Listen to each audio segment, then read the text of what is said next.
is Citizen Weekend with Olive Ballows. A very good evening to you and welcome to Citizen Weekend tonight, together with my panelists. That is Dr. Simiyu Werunga, who is a public safety and security expert, and Apostle Ndura Waruinge, who is former Mungiki leader. We ask the question, what are the security implications of what we witnessed on Tuesday this week and what we also witnessed during the anti-finance bill protests last year? And that is goons dispatched to the city center to deter protesters. That is the question tonight. But before we get into that conversation, let's take a look at the highlights.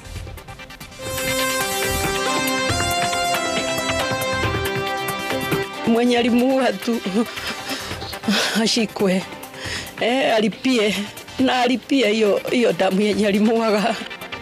Another death by police shooting.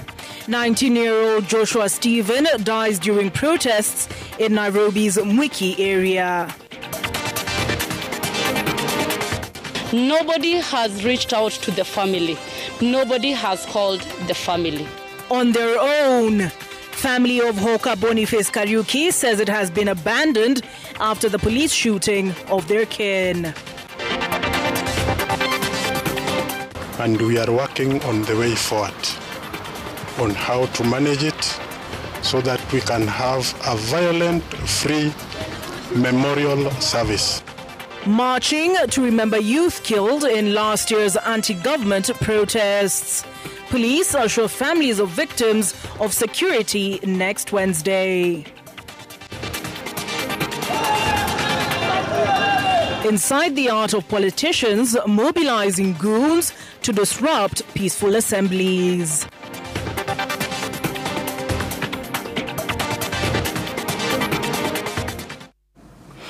Our sign language interpreter tonight is Yula Nzale. Tonight, we again start the bulletin with reports of another alleged police killing. A cloud of grief and rage hangs over Mwiki after a 19-year-old man was shot dead on Friday, allegedly by a police officer during protests over the brutal rape and murder of 18-year-old Abigail Winner Wanjiku. Joshua Stephen, an ambitious young man with dreams of joining university, died as he fled from tear gas, only for a bullet to cut his life short. His family is shattered, as you can imagine, and the residents are demanding for justice. Willie Lusige kicks us off on Citizen Weekend. The streets of Mwiki turned chaotic on Friday as residents protested the rape and brutal murder of 18-year-old Abigail Wanjiku, killed inside her home on Thursday night. As darkness crept in on Friday to encompass a day that had been characterized by protests over Wanjiku's death, tragedy struck. Police moved in to disperse the crowds, lobbing tear gas, and then gunshots ran out. 19-year-old Joshua Stephen was caught in the chaos. The residents provided amateur videos which they say captured the chilling moment as a police officer raised a pistol, fired, then sped off on a motorcycle. Askari walikuwa askari wawili, wakaturushia tear gas, wakarudi wakatoroka. Yes, na pikipiki. Stephen had been sheltering with a friend inside a small shop that sells gas, but when police lobbed tear gas into the shop, they ran for their lives straight towards danger. Kanyumba kakaja matia gas. Sasa watoke kutoka sijui alitorokea saidi gani. Walikuwa amejaa hiyo nini moshi. That's when a bullet struck Joshua in the head. He was rushed to Kenyatta National Hospital but died on the way. Kijana wangu kwenye walikuwa wamesimama na kijana mwingine kapatikana risasi ya kichwa. His death sparked fresh outrage. Angry residents returned to the streets, lighting bonfires, blocking roads and demanding justice. Huyo kijana tukikosa kumfaitia maisha yake itapotea bure.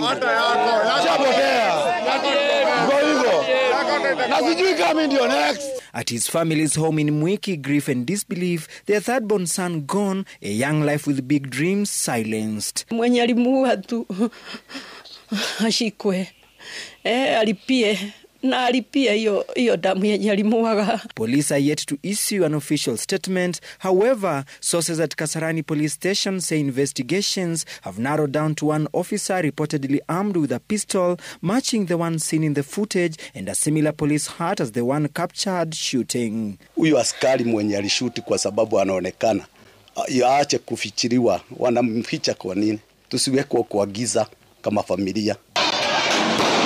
This comes just days after Hawker Boniface Kariuki was shot and injured by police officers along the streets of Nairobi during last Tuesday's protest that had been called to demand justice for the murder of teacher and activist Albert Ojwang in police custody. The question is not on why cases of police brutality are on the rise across the country, but the bigger concern is on what the government is doing to prevent occurrences of such incidences in the future.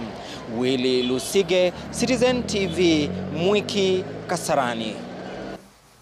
Samuel Omondi Okoth, a 21-year-old protester, is clinging to hope at the Kenyatta National Hospital after surviving a brutal encounter during last Tuesday's demonstrations.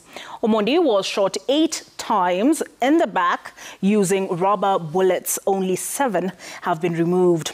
The last one, dangerously lodged near his spinal cord, threatens his ability to walk and is yet to be removed. O'Day Francis visited him and filed this report. It was supposed to be a peaceful protest, but for Samuel Omondi, Tuesday, the 17th of June 2025, turned into a nightmare.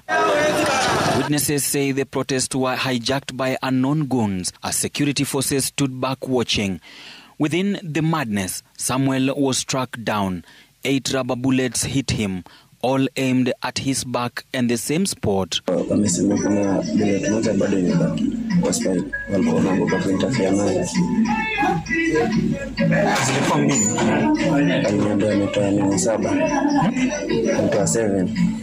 His clothes where the rubber bullet went through, a stark reminder of his pain, with now being forced to use his plastic bag for his short calls.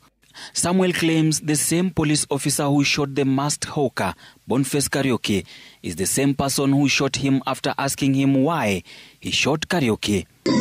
Unaona huyu polisi huyo hapa nilikutana naye alitoka nyuma ya gari hivi, tukakutana naye hivi house, so ilikuwa nimuongelesha after ujamaa anauza mask amepigwa, ilikuwa nimuulize why are they killing innocent people.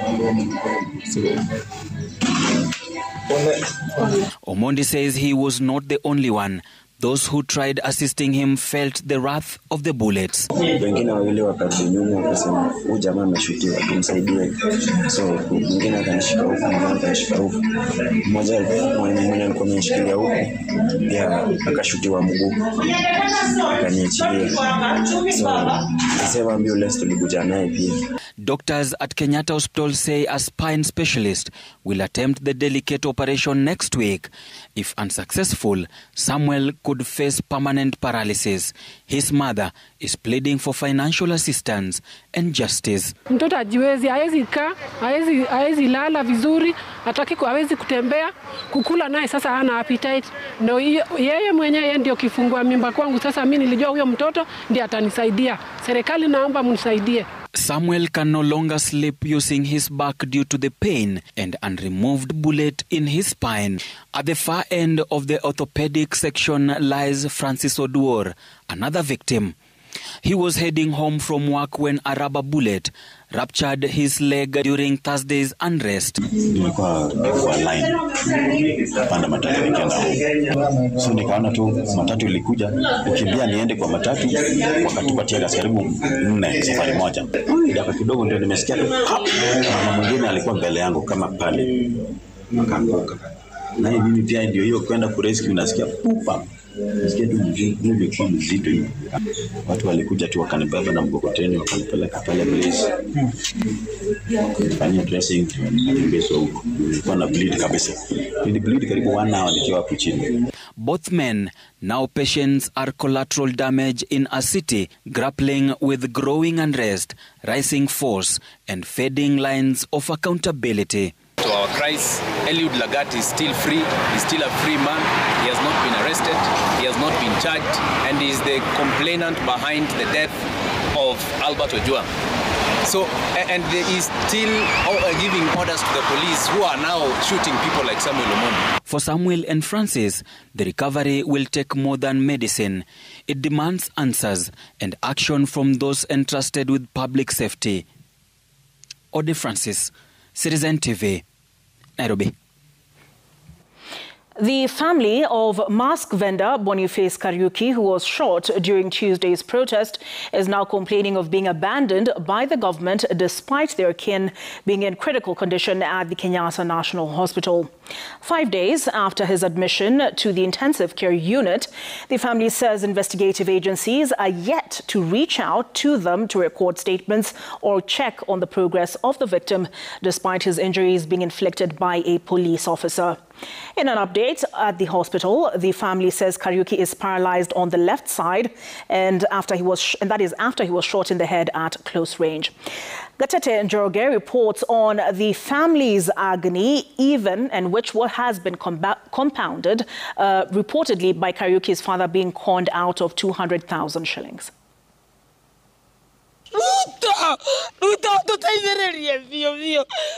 A mother in pain, Susan Nyambura breaks down before journalists, watching her firstborn son at the Kenyatta National Hospital's intensive care unit for the last 5 days has taken a toll on her. Boniface Mwangi Kariuki was a jovial young man before a police officer's bullet incapacitated him. Despite doctors conducting 2 surgeries to remove the bullet and bullet fragments inside his head, the mask vendor remains on life support as family clings to hope that he will regain consciousness. Nasikia vibaya kwa saa hii. Juu mtoto wangu bado hajatoka hosi. Mgonjwa sana. Mara ya kwanza vile alikuwa hajabadilika. Boniface cannot talk, and we don't expect Boniface's life to be back as the way it was. The left side of Kariuki can never come back to life. Na tujue hali ya ukweli ya huyu kijana. Maana huyu kijana hajawahi badilika kutoka siku ya kwanza. Unakuta tu amerara, unakuta tu ni mashini inagoga na lakini yeye hata ukimuita, umuguza, umuongeleshe harespondi kwa jambo lolote. The family has accused the government of abandoning them despite their son being hospitalized as a result of police brutality. Since the incident took place, homicide detectives and IPOA are yet to reach out to record their statements and check on the progress of the victim. Nobody has reached out to the family. Nobody has called the family. From the government, may it be from the investigators, no one has contacted the family. That's where the family came in contact with the wakili. We are planning that on Monday, maybe we'll approach these security agencies to see whether we can get that assistance, which has not been forthcoming to date. With the family still coming to terms with the unfortunate turn of events, Kariuki's father has fallen victim to online fraudsters who scammed him over 200,000 shillings on claims that they were in a position to help the family register for SHA. The cash was part of donations from Good Samaritans. Ni mtu alikuwa anasema ati kwa saa ati tukinini hiyo bill ndio ipunguke nitume 20 na 500, lakini mwenye walienda kuweka akaweka kimakosa ikaenda ikuwa 200 na 500, lakini nimeenda nikachukua ubi namba. 2 police officers, Clinzy Masinde Barasa and Duncan Kiprono, who were arrested in connection to the assault and shooting of Kariuki, are in police custody, waiting for the mention of their case on July 3rd. Gatete Njoroge, Citizen TV, Nairobi. The Nairobi Central Police has assured the mothers and families of victims of last year's anti-finance bill protests that their planned peaceful assembly on Wednesday will be secured. Nairobi's Police Commander Central, Stephen Okal, who met with the organizers of the protests, says his officers will provide adequate protection. And as you'll hear now from Brenda Wanga, the bereaved families reiterated their plea for peace and cautioned against infiltration of the protests by goons and politicians. The countdown is on for the Wednesday memorial in honor of the fallen young people who died during the June 2024 anti-finance bill protests across the country. Their families say this day is of great importance to them. Yes, tunasafanya nyumbani bado, lakini nyumbani tutafanya mimi na familia yangu. Hiyo siku tutamkumbuka, tutakisha candle, tutaomba, lakini tukiwa pamoja tunaona kama iko ni furaha yetu. Nikiwa na huyu alipoteza, mimi nilipoteza. Sasa singine nasalia sana, huyu aniambia pana hata mimi nilipoteza mama, tulia na hawatarudi, tuombe pamoja. Sasa naona hiyo umoja inatupea nguvu. Lengo letu ni kufanya maombi kwa hao watoto wetu. Hatungeweza kufanya nyumbani kila mtu akiwa peke yake. Kwa hivyo tumeungana sisi akina mama, tuko wengi. Tumeungana, tukuje na maua, tuweke. Kama mimi sasa nilikuwa natarajia, Eric alilalishwa nje ya parliament, hapo kwa gate.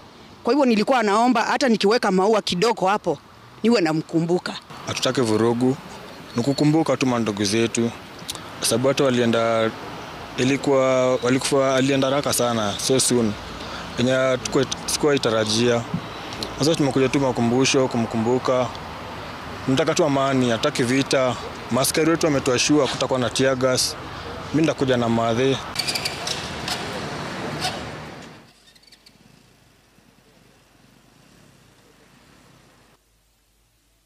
Notification of the planned assembly, but also committed to ensuring the safety of all those who will come for the event. If you intend to show any form of violence on that day, please, jitenge na sisi. We do not want to see any violence on that day. And so we will give a further briefing of what we intend to do on that day. But that is the most important clarion call. Peace. Peace, and that is it. We've received the notification, yes, and we are working on the way forward on how to manage it so that we can have a violent-free memorial service.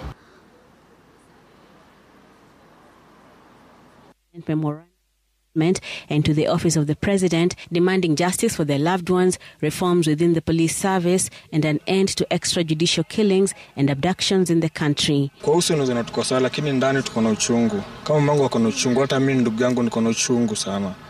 Ningeomba serikali iangalie maneno. Brenda Wanga, Citizen TV. A gathering of churches of Kenya clergy on Saturday morning led a solemn interdenominational prayer service for peace ahead of the planned June 25th demonstrations. The gathering brought together church leaders, youth, and bereaved families in remembrance of the lives lost during the protests last year. Calls to action for justice and healing dominated the service, which the clergy said sought to unify the nation in prayer and reflection, while urging young people not to resort to violence and hooliganism during the protests to mark the one-year anniversary of the Gen Z protests on Wednesday. Ya kwamba tarehe 25 watoto wetu wanapotoka nje. Kulingana constitution wana haki yao na sisi hatuingilili. Ila tunaomba watoto wetu wanapotoka nje wasiharibu mali ya watu. Wasiharibu biashara za watu. Wakianza kutembea, watembee na amani. Wasichokosa askari. Na askari waangalie watoto wetu.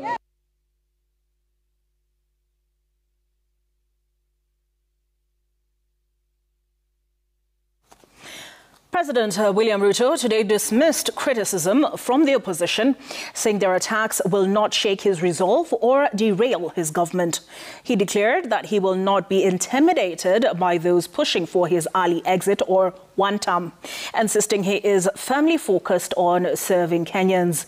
The president has accused opposition leaders of lacking a clear agenda, claiming their only mission is to campaign for his removal from office ahead of the 2027 elections. Millie Toletenges has more. Critics of President William Ruto's administration have sustained their onslaught, citing what they call one government misstep after another. But the president says he remains unfazed, brushing off the mounting opposition as mere noise. Mimi nimekuwa kwa siasa siku mingi. Mnanielewa? Nimekuwa kwa hii siasa siku mingi. Na mimi vitisho, mimi siwezi kutishwa na mtu.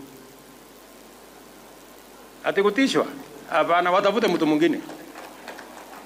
Ati na makelele. Ruto, who was addressing dairy farmers in Meru, hit back at opposition leaders who have been traversing the country in an anti-government campaign. Ni muongo si muongo. Ni muongo si muongo. Saying he's ready to meet them at the ballot in 2027 and that they are not his match in the political arena. Si 2027 tutakutana na wao? Kwani ni mafundi kiasi gani? Wasitulete nani? Sijui kama tunaelewana. Porojo propaganda tu. Sijui nini. Kasongo sijui Ruto must go. Wewe.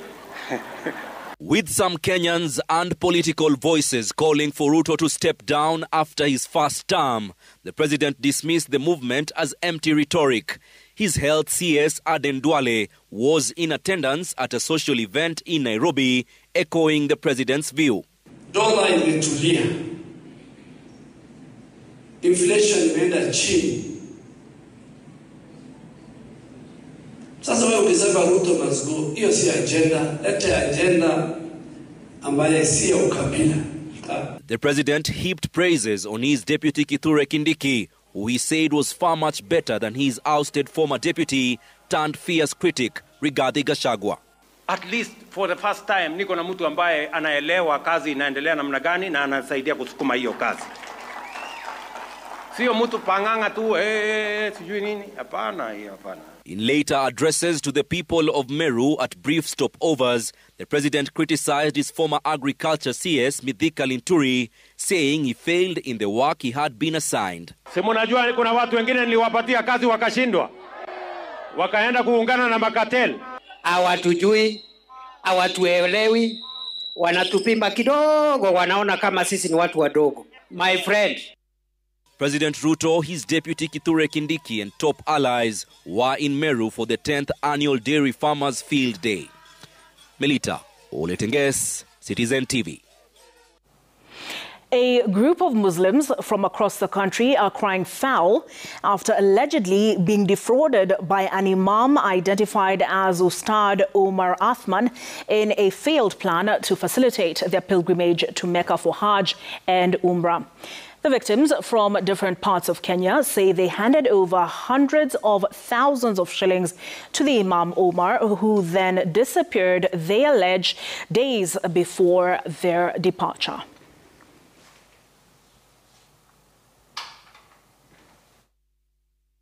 Yangu mimi intake yangu hiyo, ingia kwenye TikTok. Kule kwenye TikTok sasa fanya dawa mule ndani washike watu.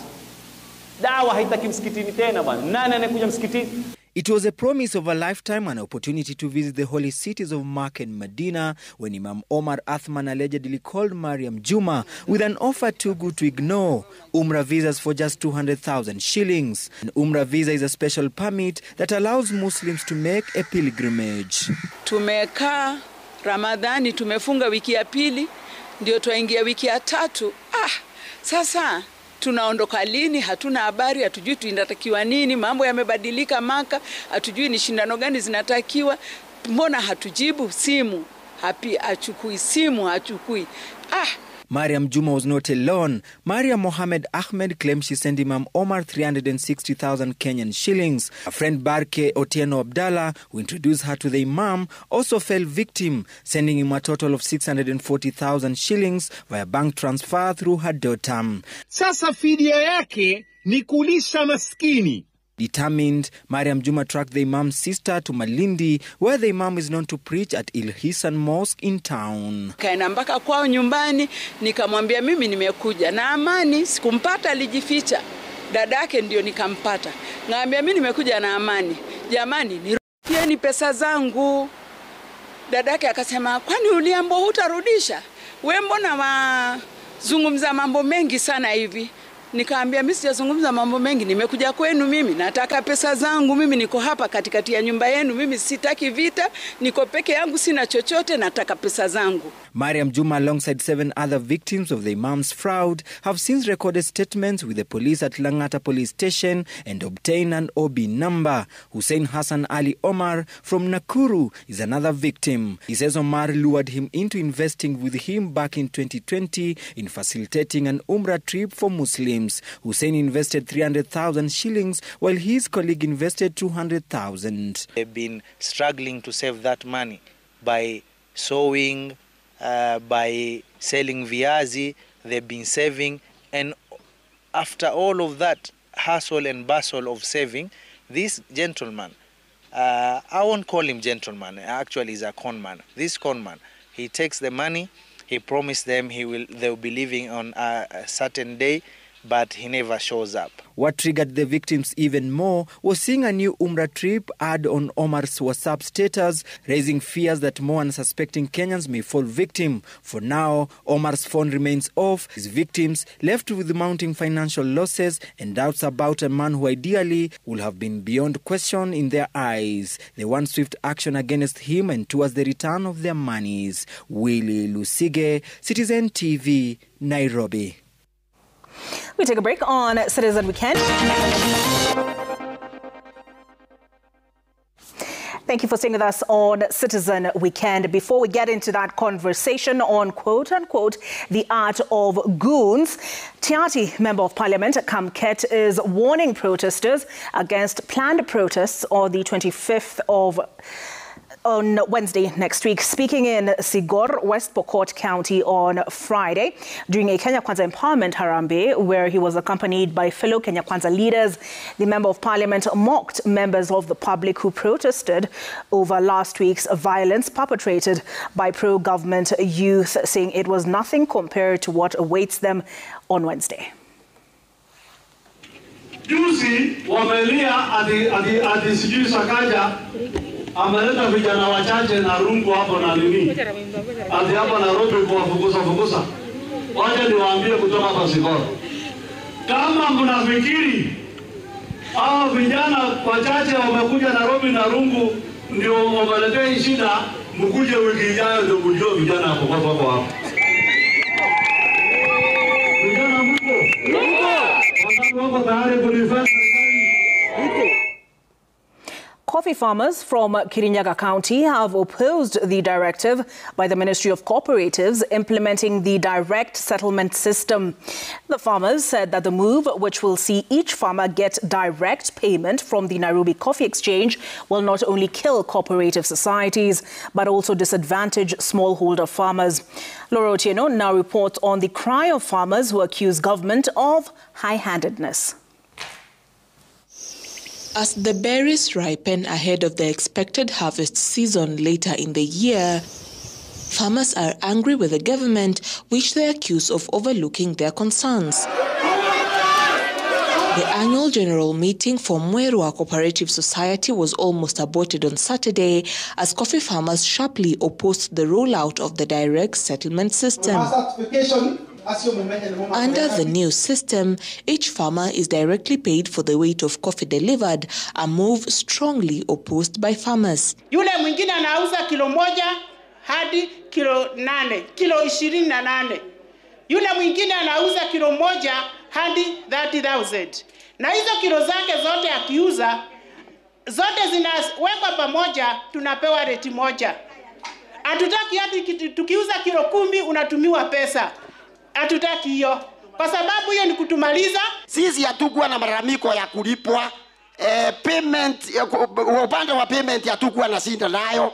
Tulikuwa na sinda na katero na tukaambia serikali ipige katero. Na ikapiga. Pesa ikunje hapa, tulipwe na our management committee. In November last year, the Ministry of Cooperatives introduced the DSS system that was to take effect this year. This was part of reforms that would see farmers get 80% of their dues in a record 5 days, with cooperatives retaining 20%. Coffee farmers saying this will kill the cooperative societies, which have been a lifeline for them. Tumepatia nguvu committee members wetu sana. Umeelewa? Uende wamwambie mkubwa tumekata kata. Back to studio. We as management, we are not going to release your data as you have indicated in this meeting. We shall be able now to write our minutes and say that Mweru Farmers has rejected the DSS payment system. Laura Otieno, Citizen TV.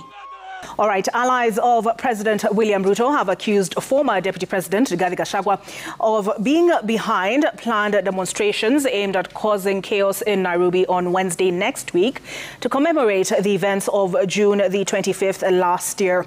Speaking in Busia and Kakamega, the political leaders said that they would never allow a few leaders to manipulate the youth with the intention of spreading tribalism and disturbing the peace of the nation. Na mimi nataka kuwasihi vijana wetu ambao wameingia siasa juzi wapunguze lugha chafu, wapunguze matusi, wawe na heshima kwa wao wenyewe na kwa wengine.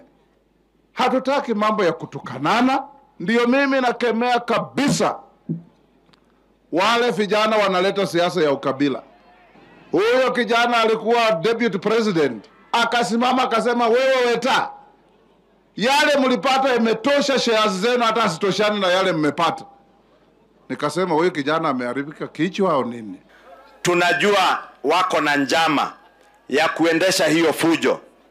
Tumeambia Inspector General wa polisi, haijalishi mtu ni nani ama nani, kama unaleta fujo, kama unapanga fujo, shika, peleka kotini.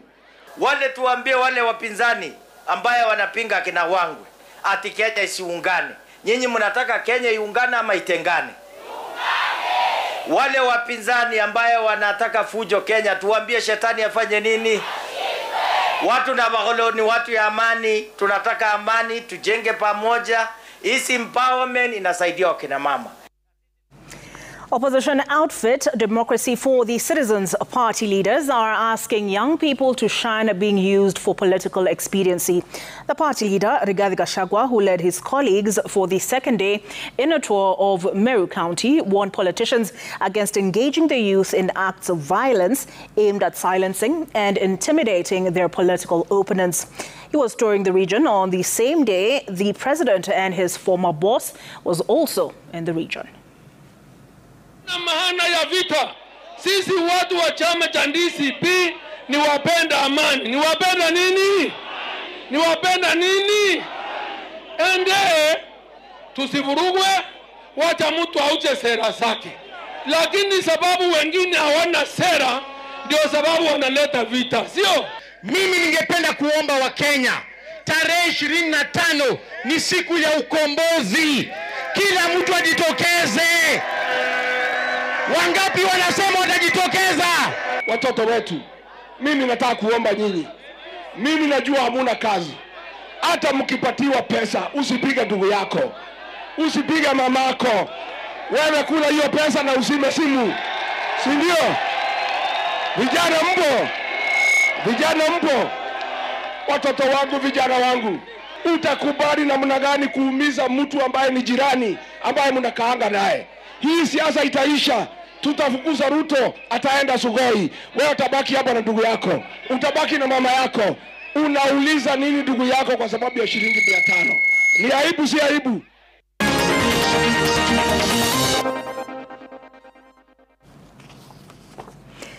A family in Hagardera refugee camp, Dadaab constituency, are searching for 3 siblings who disappeared 9 months ago. The 3 were allegedly abducted by individuals believed to be National Police reservist officers. Their whereabouts remain unknown since September of 2024. As you'll hear now from Francis Mtalaki, the family is now demanding accountability from the security apparatus. 27-year-old Abdirashid Bashir Muhammad, 25-year-old Abbas Bashir Muhammad and their younger brother Yassin Bashir Muhammad were last seen at Hagardera refugee camp, Dadaab constituency, Garissa County, 9 months ago. According to their mother Uba Hassan, these siblings were abducted by individuals believed to be National Police reservist officers. The family is in distress, living at the camp with no answers on the whereabouts of their three brothers. They were having dinner in front of the house when they were taken by people dressed in security uniforms. We are poor. They have reported the matter since September 2024, and the family is now pleading with top security officials to hasten the search for the three siblings, saying the last 9 months have been frustrating. This comes as human rights defenders in Garissa blamed the police for the disappearance of the three siblings. We cry during the day. We cry at night. We don't eat. We live in sorrow. I respectfully ask the government of Kenya, Nadine Haji, Aden Duale, Amin, President William Ruto, and all Kenyans, if my children are guilty, bring them to court. Francis Ntulaki, Citizen TV.